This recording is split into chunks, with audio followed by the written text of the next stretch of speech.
Actually சவுதினாலே நமக்கு வந்து வெயில் தான் தெரியும். பட் ஆனால் இது வந்து ஏர்லி மார்னிங் எடுத்த வீடியோ இது.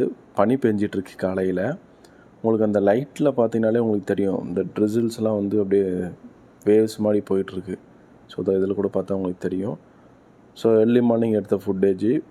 குளிரும் அதிகமாக தான் இருக்கும் இங்கே. எவ்வளோக்கு எவ்வளோ வெயில் இருக்கோ அதே மாதிரி குளிரும் இருக்கும்.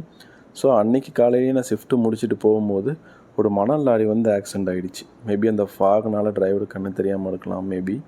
ஸோ இந்த டேர்னிங் திருப்பும் போது விழுந்திருக்கு. அந்த லைட் கம்பத்தில் இடித்து விழுந்திருக்கு. டிரைவருக்கு எந்த ஒரு அடியும் இல்லை. ஸோ அவர் வந்து சேஃபாக ஃபஸ்ட் எய்டுக்காக ஆம்புலன்ஸில் கூட்டிகிட்டு போகிறாங்க. ஸோ சவுதியில் பொறுத்த வரைக்கும் உங்களுக்கு ஏதோ ஒரு ஆக்சிடெண்ட் ஆச்சு அப்படின்னா, கார் ஆக்சிடெண்ட் இந்த மாதிரி ஏதோ ஒன்று ஆச்சு, மைனராக இருக்கட்டும் மேஜராக இருக்கட்டும், ஸோ நம்ம அந்த ரோட்டில் வண்டி அப்படியே நிறுத்திடணும். நம்ம வந்து எடுத்து ஓரமாக நிப்பாட்டுறது அதெல்லாம் கூடாது. இது மணல் லாரி. ஸோ இந்த இடத்துல இது வந்து இண்டஸ்ட்ரியல் ஏரியா. ஸோ இந்த சாண்ட் வந்து இண்டஸ்ட்ரிக்கு யூஸ் பண்ணுறது. ஸோ அப்போ எடுத்துகிட்டு போயிட்டுருக்கும் போது அந்த மாதிரி விழுந்தது.